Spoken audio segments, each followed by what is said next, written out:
Tajay, registered mental health expert, hip-hop's favorite therapist. I can use your book to do. I'll do it.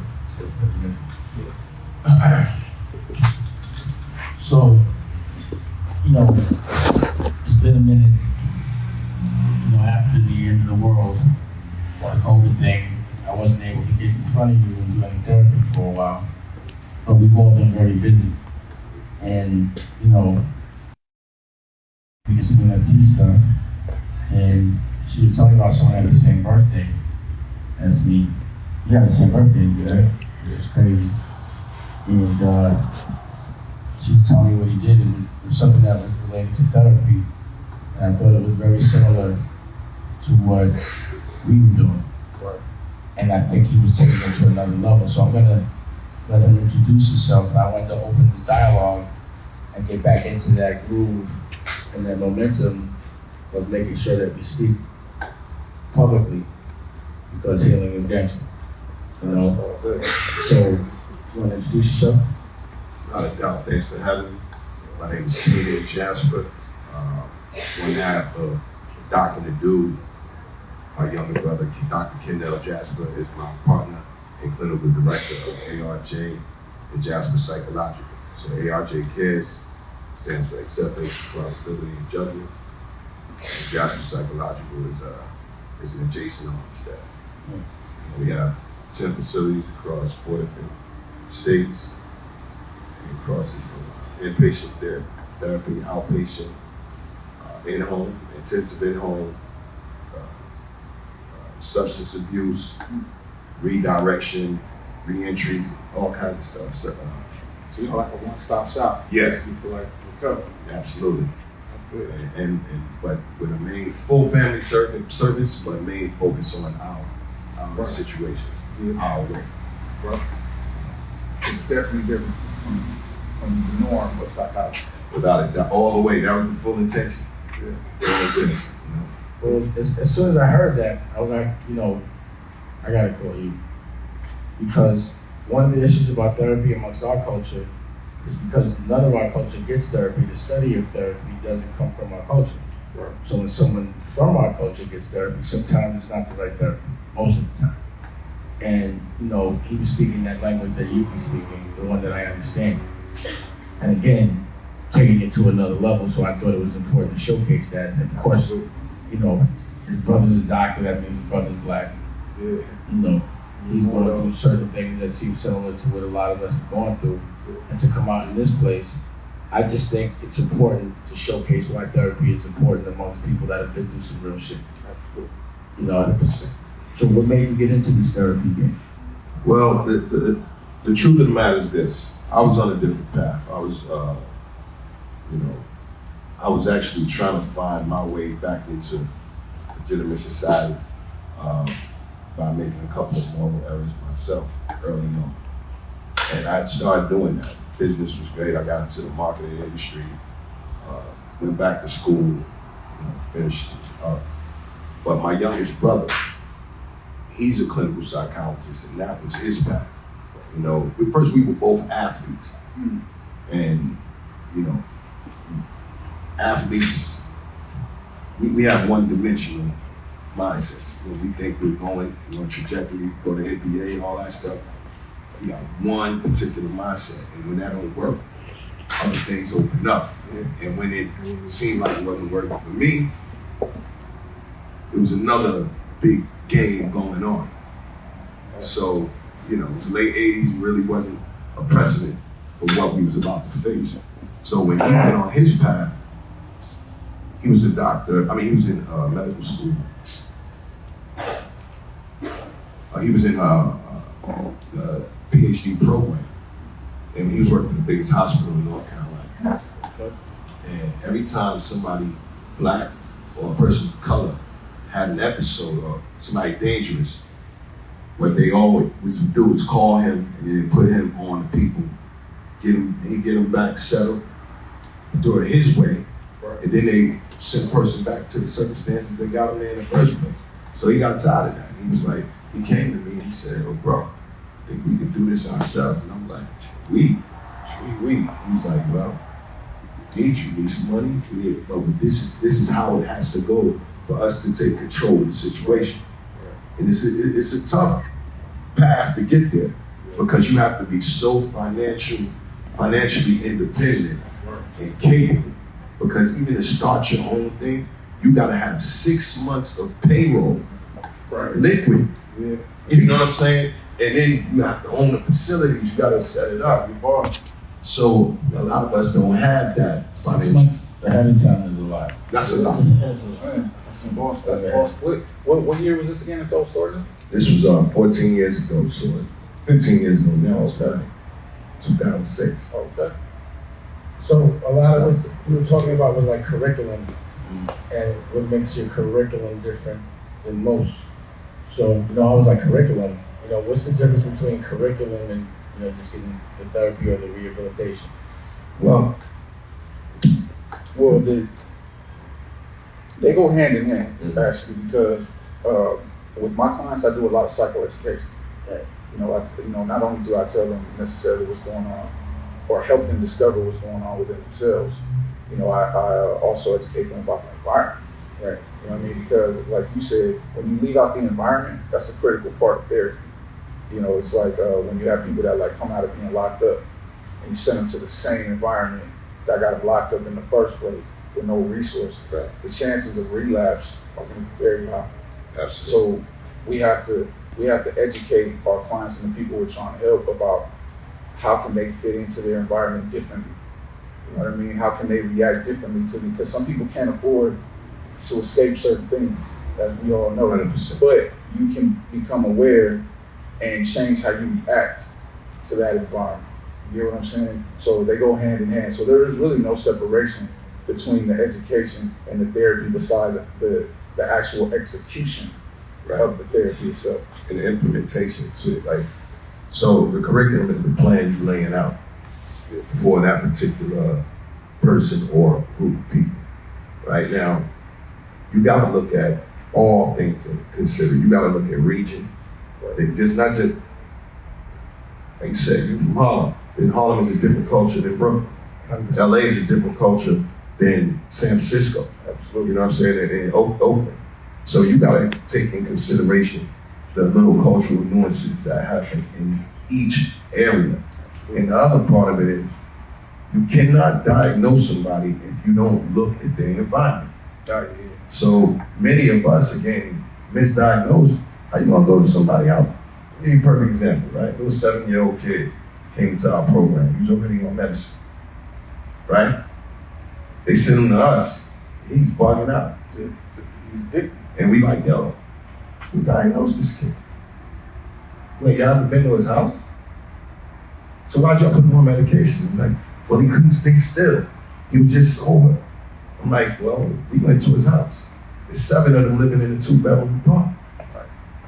His bed is the couch. He trying to do his homework on the bed. People want to watch TV, gotta move over here. Go in the kitchen.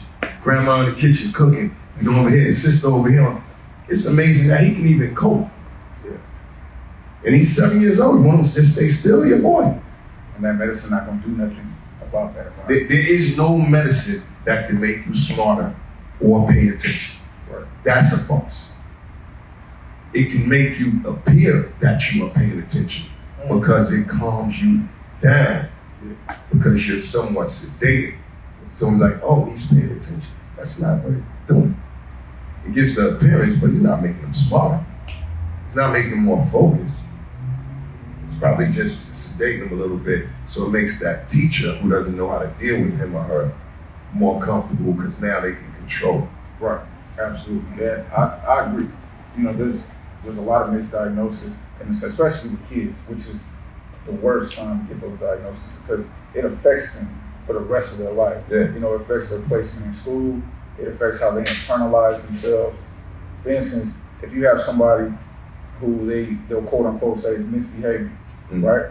Now they'll just ship them to a run-of-the-mill psychologist or psychiatrist, right? Instead of considering the environment like you're saying, they'll give them a behavioral disorder. Right. You know what I mean? Oppositional defiant. Right. Or whatever the behavior disorder might be. When it's really a symptom of post-traumatic stress. You know what I'm Oh, saying? let's get into that. And this is the problem when then you start over medicating. Because I just think that medication has a place. It does. Because there are people who have chemical issues. Absolutely. You know, but most of those materialize later in age. You know what I'm saying? But I would say a good 80 to 90%, especially within our culture, Oh yeah. misdiagnosed Oh, yeah. from the giddy-up. Oh yeah. And that's the problem. You gotta exhaust all avenues before you start introducing something foreign into the body. Right? Because you cannot separate mind, body, and spirit. You can't do it. So we don't even explore diet. A lot of times. Speak on it. You know, so how you gonna, before you explore the diet, how you gonna go medicine before you explore the diet? Right. You know, there's certain foods that give you energy. I remember when I was younger, I used to fall asleep in class. Smart, but I was falling asleep. Matter of fact, me and all my brothers got with ADD. You know, grades was through the roof, but self-control and behavior, unsatisfactory. I said, well, we was bored, we was active, and we didn't have people that knew how to deal with that part, you know? So, but I had a strong pops to be like, nah, he ain't doing none of that. You know, so as parents too, we have to be willing to stand up to administration who don't have the understanding on how our kids need to be raised as well. And on themselves. I don't know. Most adults I know take a pill once a day. That's just It's scary, but it's true. Color pill. It's true. It's a normal thing for somebody I know to say, I got to get my pill, my happy pill today. It's become cliche when people say now, yo, I don't know what I'll do without my meds. My meds, like it's a cool thing. I'm like, look, that's not a cool thing because you cannot determine the side effects. Nor do you know who that pill was made for. You know, different body types, different weights, different genders, if for lack of a better word. I know that's a tough topic right now, but something that may work on someone who's Caucasian might not work on someone who's black. Absolutely. Or someone from a southern region, things won't work in the northern region. You know what I mean? Something simple as honey. Honey from one region will not be as effective. Like if I don't live in that region. Right.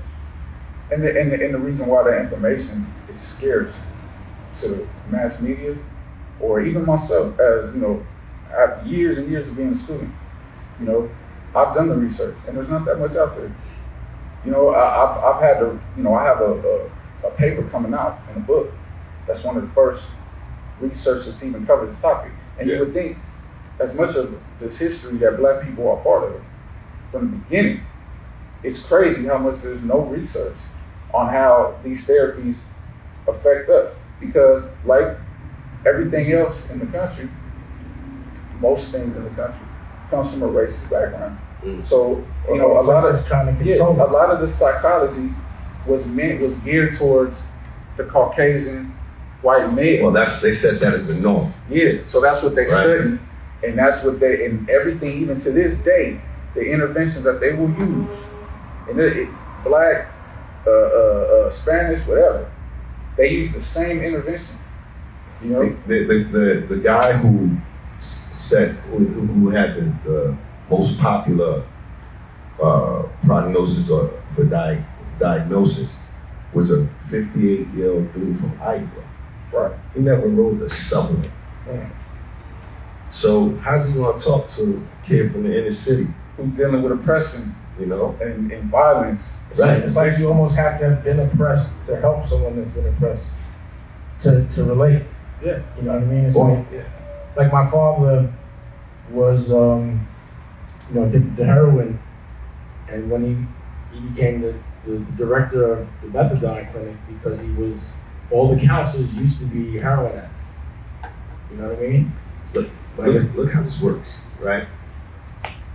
If you're sick, naturally, right? If you're sick and something happens in your body, what happens is your antibodies wake up. You know, like you got a virus that they go to a compromised cell, compromised. So a virus needs a host. So what would happen is your antibody's supposed to wake up and they appear like compromised cells, but the virus, it doesn't affect, it doesn't spread. So it subsides the virus. Because we all have viruses in our body, they generally just lay dormant. You know, we're in an epidemic as well. So let's say we got some shorties running around in the street and they acting up. Yeah.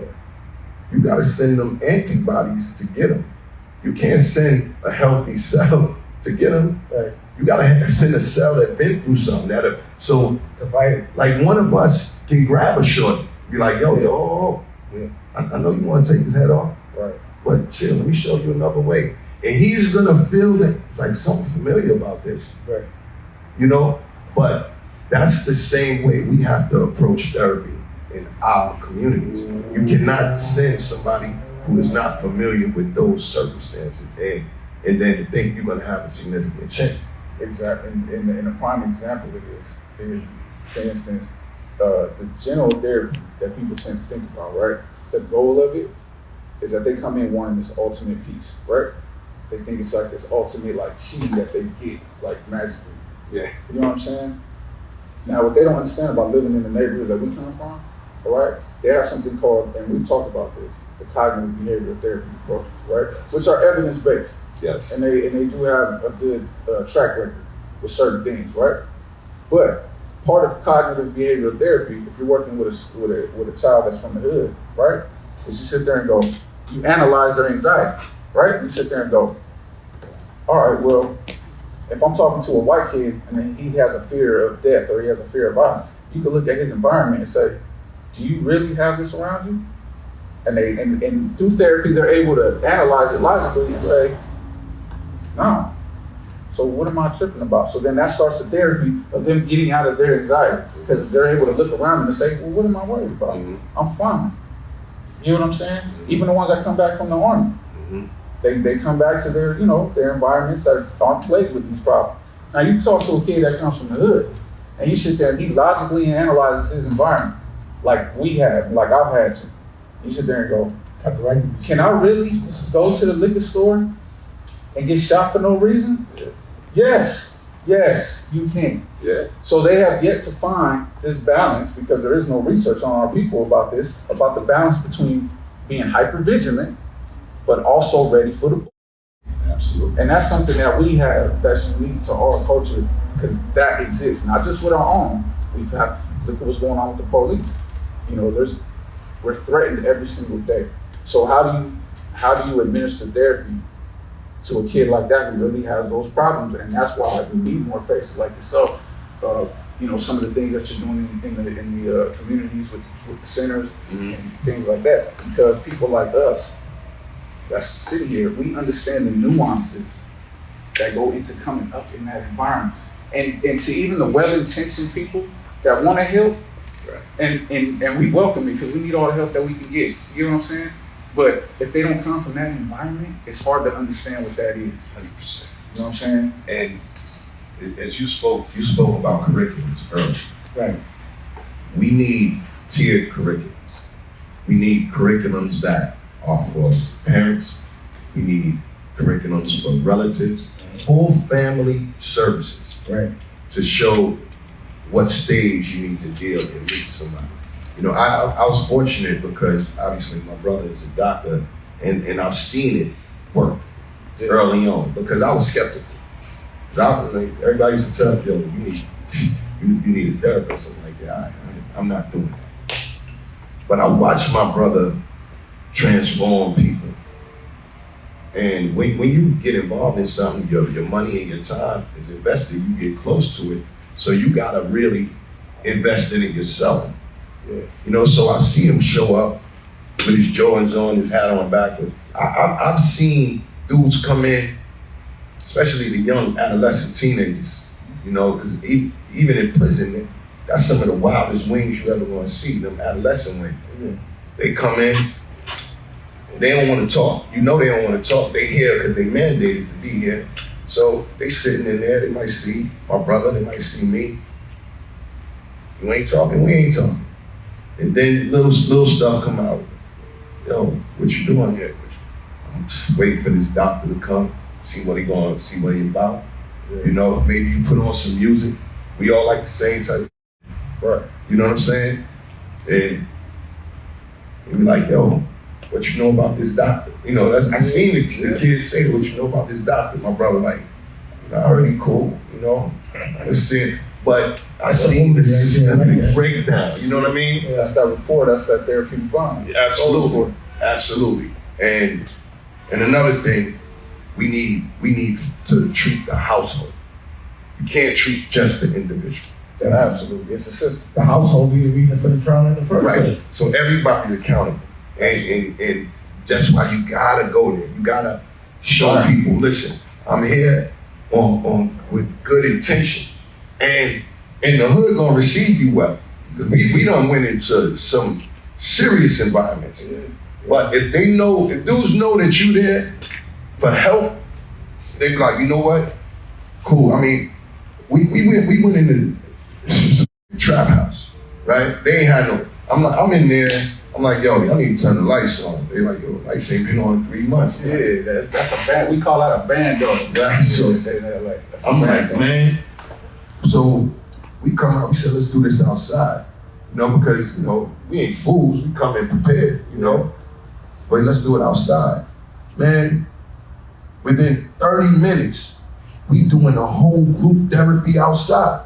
Dudes is pulling up, turning the music down, you know, they smoking, but they like, yo, now they got questions. You know, so now we got literally 20 people outside, and we doing therapy for like the whole strip. Like a therapy concert? Something like that. You'd be surprised that therapy can come from just you listening to somebody. Yeah. You know what I'm saying? Like just you giving the ear to somebody and letting them just do the process and think.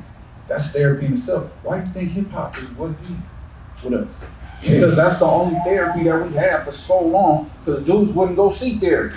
So what they gonna do? They gonna go see Mr. Ice Cube at therapy. Right. You know what I'm saying? You know, Mr. Big, you know what I'm saying? You know, whoever they was listening to, Mr. Pop, you know what I'm saying? So, you know, just the fact that you're able to relate to them on that level and they know that it's genuine, that's therapy within itself. Yeah, that's 75% of the way there.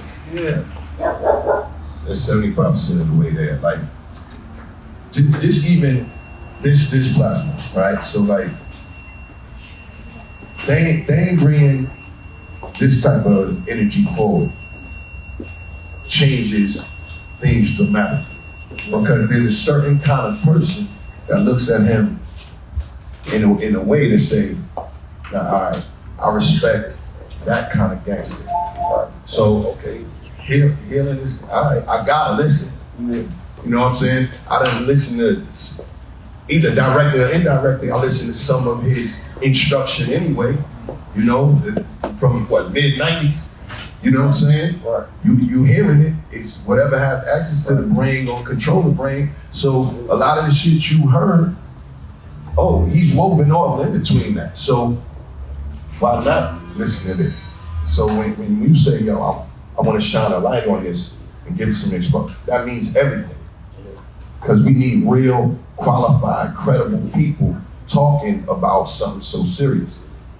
Some of the people talking about it right now, I appreciate the awareness, but you gotta bring qualified people to discuss these issues. Absolutely, I agree 100%. You gotta make it cool. Yeah. Like, for me, for someone that wants to be a boss or be complete, you always wanna make yourself better. You wanna be as prepared as possible for whatever you're about to do. So if I'm gonna play a sport, I wanna be as prepared as possible so I can win. A business, to be in the street, you're going through it. So having someone to help you prepare for life, to make sure that you are doing things right, that you're not gonna have to learn the hard way, it's just logical to me. It's like learning how to fight. Yeah. You know what I'm saying?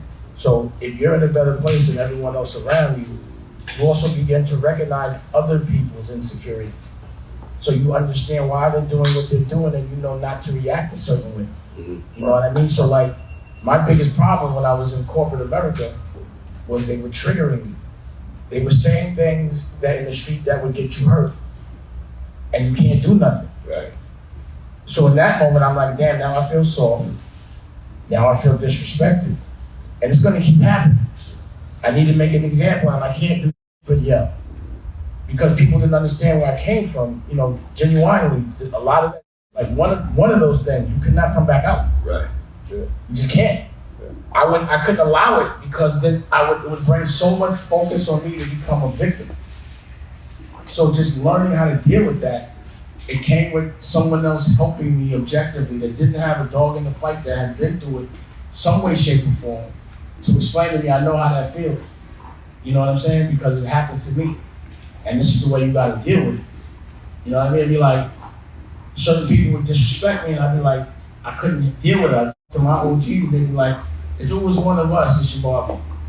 Because we are conscious. This person they're not built like that, so it can't bother you. They have no idea. But if someone doesn't take the time to tell you that, you just react. Mm-hmm. You know what I'm saying? And that's how people end up in jail. Certain victims be like, they didn't even know they could get it like that for doing that.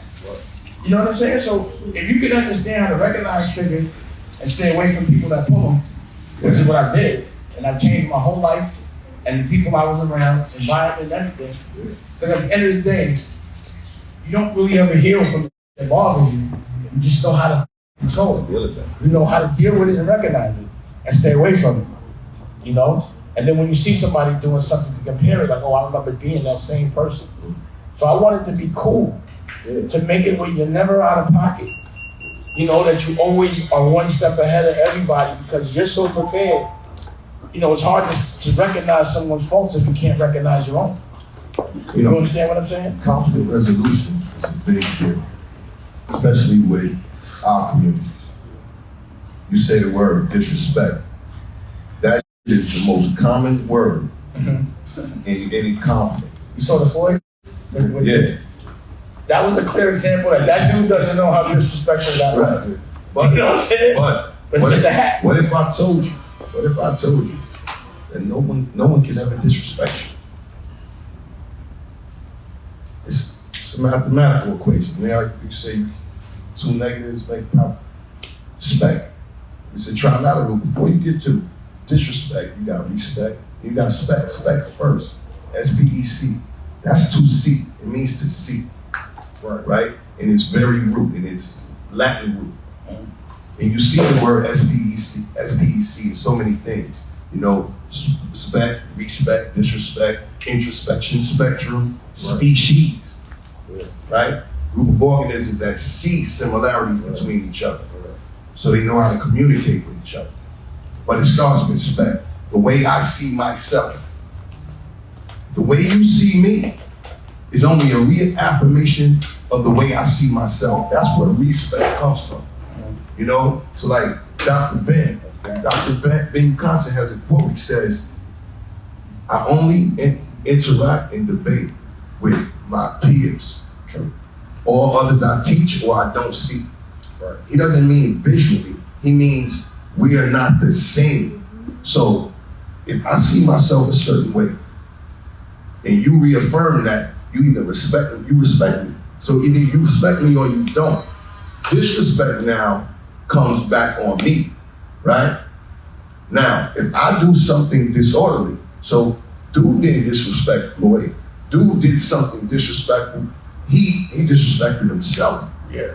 You gotta change the intellectual DNA, like you said. But if you don't want it to happen again. But he's in a confrontation. So it could happen. But also, like, if you get somebody with some work or give them something to sell, and they don't give you your money back, and they continue to walk around with money, that's disrespect. Oh, he didn't respect you. Right. It just means he didn't respect you. Not disrespect. Now, it just doesn't respect. He just doesn't respect you. All right. Now, it shouldn't be disrespect. It's they don't respect. Right. Now, if you don't do something to address it, now I'm disrespecting myself. Absolutely. Either you do not deal with this person anymore, or whatever ecosystem you're in, you might have to handle it like that. But what is going to give you the most successful and progressive outcome? Well, see, that's what it's about. Is picking the adaptive choice not the Adaptive maladaptive. Absolutely. And that comes from the patience and the awareness to breathe and sit there and go, all right, because you're disrespecting yourself if you make the bad decision. Now you're putting yourself in a reckless situation. Right. That compromise your freedom and your fun. Yeah, and that's the part of the lesson that they don't want you to learn. That's why I'm right. glad you brought that up. That's some big game right there that you spit. So I'm gonna go ahead and let you keep spitting. Well, I mean, it's fairly simple. When you see certain things, like when you see a dude die over $3 on a dice game, yeah, you know, and you like, damn, I just saw this dude yesterday, and I only let him have it because of that, you know, and nah, but yo, he disrespected me. I'm like, whoa, what's the cost of that? What's the cost evaluation of that? And that's the part of when you're in corporate America, you gotta be like, there's nothing you can do. You know what's the cold game about it? Because you said something very interesting. You said, and all of us said that a lot of times they don't know, but the problem is they do know. They do know. And this is the thing, because remember, they the ones that put the whole shit in. They want you to react. They want you to react like that, so they do know. That's you playing against a smart enemy. Absolutely. You know what I'm saying? And we have to smarten up. Well, that's how culturally we're controlled. Yeah. Because again, like we were talking about before, at the end of the day, we're real easy to feel disrespected amongst each other and hurt each other, but we'll never do nothing to them. Won't touch them, give them a pass, be scared of them, and speak to them with a certain amount of respect, even though we know they're oppressing us. But that's because we have to have a self-awareness of who we are, you know what I mean? Yeah. And be comfortable with that. It's about breaking that program. Yeah, absolutely. And what I love about what you're doing too, and what you have brought up is not only are we helping therapy get cool and making it popping, but we also create a path for other people to do something else besides, like you said, be a basketball star or be a rapper or be something that they see on Instagram. It creates another avenue. When they see people that's qualified to do these things, they can sit there and go look, he did that. I can go get qualified too and go help my homies in the hood. I want to go on something that Dave talks about a lot, right? That comes with a certain kind of tenacity and intellectual DNA as well, certain kind of focus, and it might be non-traditional. So we gotta, as far as controlling, you know, the environment, the rooms in corporate America, I face it all the time. We have to fight in real time between our actual self and our adapted self, you know, all the time, because the cultural lines are not clear in those rooms. So somebody could say, there's plenty of times where I've been the only black dude in the room, and somebody says something culturally offensive, and in my mind, I'm like, I want to jump across the table and snap this person. But that's my actual self. My adaptive self is like, all right, how do I address this situation and not ask myself out of the whole situation, right? I all up. Yeah, but then the thing is, sometimes it takes that. Sometimes it takes that for you to maintain your own sanity. Now, these other people have to internalize that. You know? And I'm like, but now I'm like, how many times do I subject myself to this? Right. Now that's the insanity, right? Yeah. So what do? You create your own situations. Exactly. And so. Like that's exactly why I left that business. I see. I was like, it's never gonna stop. I deserve what I get if I know what I'm walking into. How am I get mad and get disrespected if I'm walking into like signing on to being disrespected? Right, and it's clear. It's clear. Like can't do it. You know, people have their opinions. You know, he'll start pulling out. He'll be irate. I'm like, I don't see anything irate. I see standing in position in something. Well, that's what they're gonna say against a passionate black man. Absolutely. That's one of the biggest weapons they use against. If I sit here and stand up and raise my voice, they're gonna take it as a threat of violence when I'm just passionate. Turning to camera. Right. What's boundary is the worst. And it's very healthy to set boundaries. Boundaries are very boundaries are very healthy. You know what I mean? You set your boundary and you're like, look, I ain't with that. Yeah. This is my boundary. That's that. Don't cross my boundary. 100%. Like, dude, you ever see conversation? I was talking to one of my boys. He was like, such and such, I saw him with homeboy girl. Yeah. I'm like, damn, he knows you, right? Right. He's like, yo, so when we saw the cap, he's like, yo, why you do that, man? He was like, yo, saying we was, we was hanging out, we was at the bar, whatever, you know what I'm saying, and one thing led to another. I said, how one thing led to another?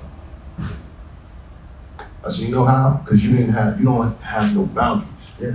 You don't have 0 boundaries established. Right. So one thing can lead to another because you don't have that. Okay. You know? And so you're dealing with somebody or people or a group or a mind process, a thought process that has no boundaries, then you have to look at yourself and say, damn, what did I put myself into? 100%. And you gotta remove yourself from it. Because at that point, you got to look at yourself and say, like you said, what did I do to get in this situation? In your case, you say, you know what? I'm signing on to this. Sign on to So what I'm you want doing to it get to mad at. myself at that point. It's like saying I'm gonna be a boxer and get mad when you get punched in the face. Right. So you gotta hit back. You know? And and you think it's a simple concept, but that simple concept is not there most of the time when dudes is getting killed. You know, like you said, $3 dice game, Yeah. or girls, like you said, Or a tweet. yeah, Or comment on Instagram. You dudes is like, and traumatized. Yeah. This social media is the #1 source of investigation for law enforcement right now. #1 source. And dudes and people constantly are crossing lines on this. Like, it's amazing to see, like, especially young people, like in New York, youth arraignments are on Saturday. You drive past 100 Center Street or Central Bookings down in Brooklyn on a Saturday morning, the line look like Disney World. That's how long the line is. Young people that look like us. Yeah, Central Booking, bro. I think everybody do. 100 Center Street is the I worst ain't even bring them up.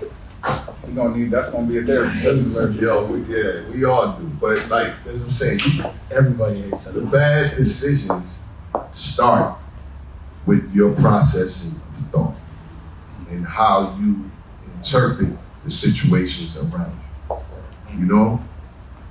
Dude, if you 3 blocks away from me and you throw a rock at me and that shit land a half a block in front of you, there's no need for me to come in range to address that. Right? You already know dudes is throwing rocks over there. Why you walking in range? Don't go over there. You like, create your own path. Same thing. Throw something on. And we talking about a lot of dudes. There's ladies present too. Same thing though. Like if you know this situation is, It's like going to a party during COVID, in the height of it, with no mask on, they get mad when you catch them. right. Which was a lot of people. Right. Right. And that's the way the world works. How long have we been on? 41 minutes. All right, so let's. I feel like this conversation needs to be continued. I would definitely like to understand and see the work that you're doing in real time, what it looks like to have 10 facilities. And as an entrepreneur, how do you even go about doing that, which is a longer conversation. And what I really like is that it seems like it's not like a business to you, it's a lifestyle. You're really in there doing these things. And I would like to see what that looks like and showcase that as well, just to lead by example, and that energy can be contagious. Right. So let's definitely pick up another conversation. We can keep this going, turn this into something else, but it is important, Even if you can get some footage from we have. doing all And that. we're gonna talk it up. I know your brain's going and all of that, because again, it is important that it's really happening. Yeah. So, it's like when you put a certain energy out, it comes to you, and right now, when the way things are aligning, this has been our agenda, and like I said, he's speaking the exact same language, and then the people that are like putting us all together, it just all makes sense. And I love watching how the universe works. So I appreciate it. If you want another awesome video in our Black Excellence series, check out the video right there next to me. I think you'll enjoy it. Continue to believe, and I'll see you there.